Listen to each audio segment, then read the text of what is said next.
बानी पीटीआई की बहन नौरीन नियाजी ने मार्का हक और पाक फौज के खिलाफ मुतनाज़ा बयान देकर अपने ज़ाती मफादात के लिए सुर्ख लाइन अबूर कर ली।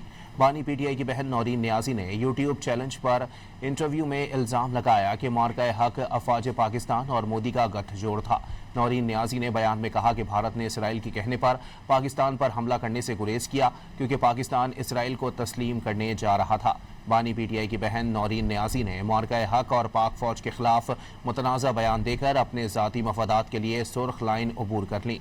बानी पीटीआई की बहन नौरीन नियाजी ने यूट्यूब चैनल पर इंटरव्यू में इल्ज़ाम लगाया कि मार्का हक अफवाज पाकिस्तान और मोदी का गठजोड़ था।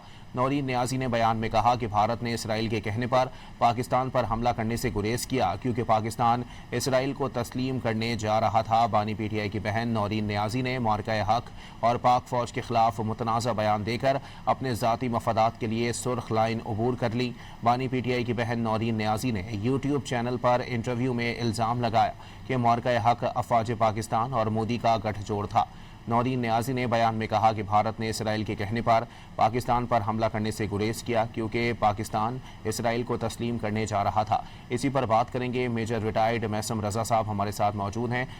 बहुत शुक्रिया मेजर साहब डॉन न्यूज़ को वक्त देने के लिए। मेजर साहब बताइएगा ये किस किस्म का स्टेटमेंट दिया गया है यूट्यूब चैनल के ऊपर नौरीन नियाजी साहिबा की जानिब से? इंतहाई शर्मनाक स्टेटमेंट है और इसके जितना भी इसको कंडेम किया जाए उतना ही कम है। ये बेसिकली वो मोमबत्ती के बुझने से पहले जो आखिरी बतके हैं, ये इनके वो वाले बतके हैं।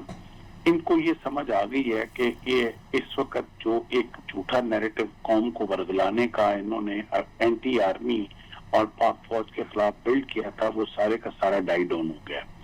और उसमें बहुत बड़ी वजह एक जो थी वो मार्का हक में पाक फौज की परफॉर्मेंस थी। उस परफॉर्मेंस की वजह से इस कदर इनको नाउमीदी हुई है, क्योंकि इस वक्त आपको याद होगा कि इनकी दूसरी बहन ने जंग के दौरान कहा था कि अब देखिएगा भारतीय फौज जो है वो इनके साथ करती क्या है, और इस तरह के कई बयान उस वक्त भी इनके सामने आए थे।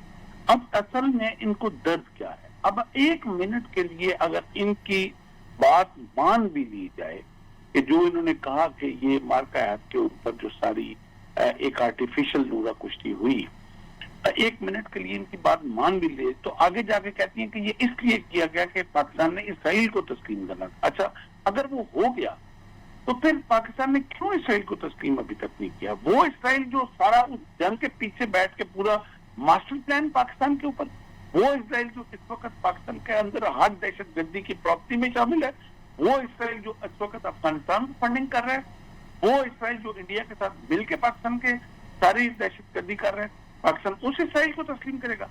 क्या इन्होंने अल्फाजी यूज किया है? क्या इन्होंने बेहूदगी इस बयान के अंदर इस्तेमाल की है? मैं समझता हूं कि जिस शख्स के अंदर भी जरा बराबर पाकिस्तान से मोहब्बत है, वो आज जो कोई ज़ाती साफ की इन शख्सियात की उसके दिल में आज वो भी उन्होंने खत्म कर। इन्ना लिल्लाहि व इन्ना इलैहि राजिऊन। अच्छा मेजर साहब, यहाँ सवाल ये पैदा होता है कि चाहे मार्का हक हो, बुनियान मरसूस, या फिर पाकिस्तान की जानिब से जो अमेरिका और ईरान वॉर के दरमियान सालिसी की बात की जा रही थी, सालिसी करवाई जा रही थी, उसके ऊपर भी जो है वो एक नेगेटिव स्टेटमेंट ही इनकी जानिब से जो है वो वाज़े तौर पर दिए जा रहे थे। वजह क्या है कि इस हद तक जो है वो मामलात में ये उलझ गई हैं और उसके बाद रियासत अब तक कोई कार्रवाई करने के दर पे है? वजह सिर्फ एक ही है कि ये वो हस्तियां हैं जो चाहती हैं कि फजल रहमान की तरह कि हम हर वक्त इक़्तिदार में रहें, हमारे आगे पीछे प्रोटोकॉल की गाड़ियां हों और हमारे पास वही इक़्तिदार के नशे हों। जब ये इक़्तिदार से बाहर हैं तो ये पाकिस्तान के दुश्मन हैं, और जब ये इक़्तिदार के अंदर हैं तो इनको सब अच्छा है। मैं ये समझता हूँ कि जब इनकी हुकूमत के दौरान जब इंडिया ने, मोदी ने, आरएसएस ने, टांकिया कुतरिया की औलाद ने कश्मीर का स्पेशल स्टेटस खत्म किया था, तो इन्हीं का भाई था वजीर आजम जिसने कहा था फ्लोर ऑफ द हाउस पे कि मेरे टैंकों में तेल नहीं है तो क्या मैं अब हमला कर दूं भारत के ऊपर? तो अगर ये इनके अंदर इतनी गैरत थी तो उस वक्त ये हमला करते ना भारत के ऊपर। ये जिसको अभी नूरा कुश्ती कह रहे हैं, ये ओरिजिनल कुश्ती एक लड़के भारत के साथ दिखाते, ये कुछ तो कौम को करके दिखाते। یہ چلو پرفارمنس میں تو انہوں نے بزدار جیسی شخصیت کو سامنے رکھا تھا، یہ جنگ میں ہی کچھ کر کے دکھا دیتے، یہ فوج کو آرڈر تو کرتے کہ بھئی یہ انڈیا کشمیر کو بچاؤ. یہ کیوں اس اسپیشل اسٹیٹس کے اوپر خاموش ہو کے بیٹھ گئے؟ ملی بھگت تو وہ تھی، نوڈا کشتی تو وہ تھی جو انہوں نے کی اس وقت. اور کشمیر کے حق کے اوپر اتنا بڑا ڈاکہ جو ڈالا ہے انہوں نے، وہ دنیا آج بھی ششتر ہے. وہ خاموشی کیوں اختیار کی تھی انہوں نے کشمیر کے اسپیشل اسٹیٹس ختم ہونے میں؟ میں یہ اپنی ریاست پاکستان سے یہ اپیل کرتا ہوں کہ جتنا ہمارا جو مرائل ہے، جتنا ہمارا ایمان ہے، وہ مجروح ہوا ہے ان کی اس سٹیٹمنٹ سے. ہمارا دل ٹوٹا اور ان کے اوپر اس وقت آرٹیکل 6 کے تحت مقدمہ چلانا چاہیے اور اس عورت سے بٹھا کے کٹھارے میں سے پوچھنا چاہیے کہ کون سے وہ راز تھے جس کو چھپانے کے لیے ان کو یہ بیان دینا پڑا. وہ اصل جو درد ہے، وہ فورن فنڈنگ کیس جو ہے وہ ابھی اس کا فیصلہ کھلنے والا ہے اور اس کے اندر واضح طور پہ مینشن ہے کہ کس جن ملکوں کی یہ بات کر رہی ہیں، اسرائیل اور بھارت، اس سے کتنی ایڈ ان کو الیکشنوں میں آئی تھی اور ان کی پارٹی کو آئی تھی.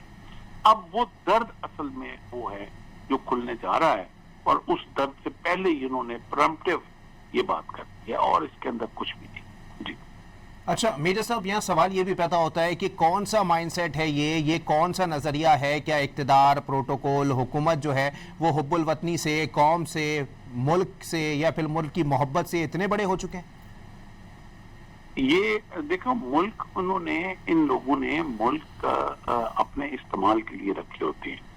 انہوں نے سیاسی پارٹی جو بنائی تھی، ان کی ذاتی سیاسی پارٹی تھی اور ان کے بھائی صاحب جو تھے، جو ہمیشہ جو تھے وہ ایک چیز کے بارے میں کہتے ہوتے تھے کہ میں یہ فیملی لیگیسی کے سخت خلاف ہوں. آج کیوں اگر وہ جیل میں ہیں تو ان کی بہنیں کیوں آپ پارٹی کی قیادت کر رہی ہیں؟ کیوں آ کے ایگزیکٹو کمیٹی کو ہیڈ کر رہی ہیں ان کی بہنیں؟ یہ تو موروثی سیاست کے ہمیشہ خلاف بولتے رہے. تو یہ لیگیسی سب بکواس ہے، ان کا سب جھوٹ ہے، بھونڈا ایک ڈرامہ تھا، سارے کا سارا اب کھل کے سامنے آ گیا ہے. اور وہی جادو کرنیاں ساری اس وقت جو ہے پارٹی کے اوپر قبضے کے اوپر آ کے پاکستان کی فوج اور پاکستان کی ایئر فورس، جنہوں نے پوری دنیا کے اندر پاکستان کی عزت کا پیڈسٹل اتنا ہائی کر دیا کہ اس وقت اس جنگ کے بعد JF-17 کی جو سیل ہے وہ ریکارڈ سیل تک پہنچ چکی ہوئی ہے اور اس کا جو میکنگ لائن ہے اس کو اب ایکسٹینڈ کیا جا رہا ہے کامرا کے اندر، کیونکہ آرڈر اتنے زیادہ آ گئے ہیں. اور پاکستان کے ڈیفنس پیکٹ، پوری دنیا پاکستان سے ڈیفنس پیکٹ کرنے جا رہی ہے. پاکستان کی عزت پوری دنیا میں اس کا تشخص اتنا بڑا ہو گیا ہے. اور آج یہ خاتون ٹی وی کے اوپر، یوٹیوب کے اوپر بیٹھ کے جب یہ کہتی ہے کہ وہ ساری جنگ جو تھی وہ ڈرامہ تھی، تو ڈرامہ یہ خود ہیں اور خود ایکسپوز ہوتی ہے. بہت شکریہ میجر ریٹائرڈ میسم رضا صاحب، ہمارے ساتھ گفتگو کر رہے تھے.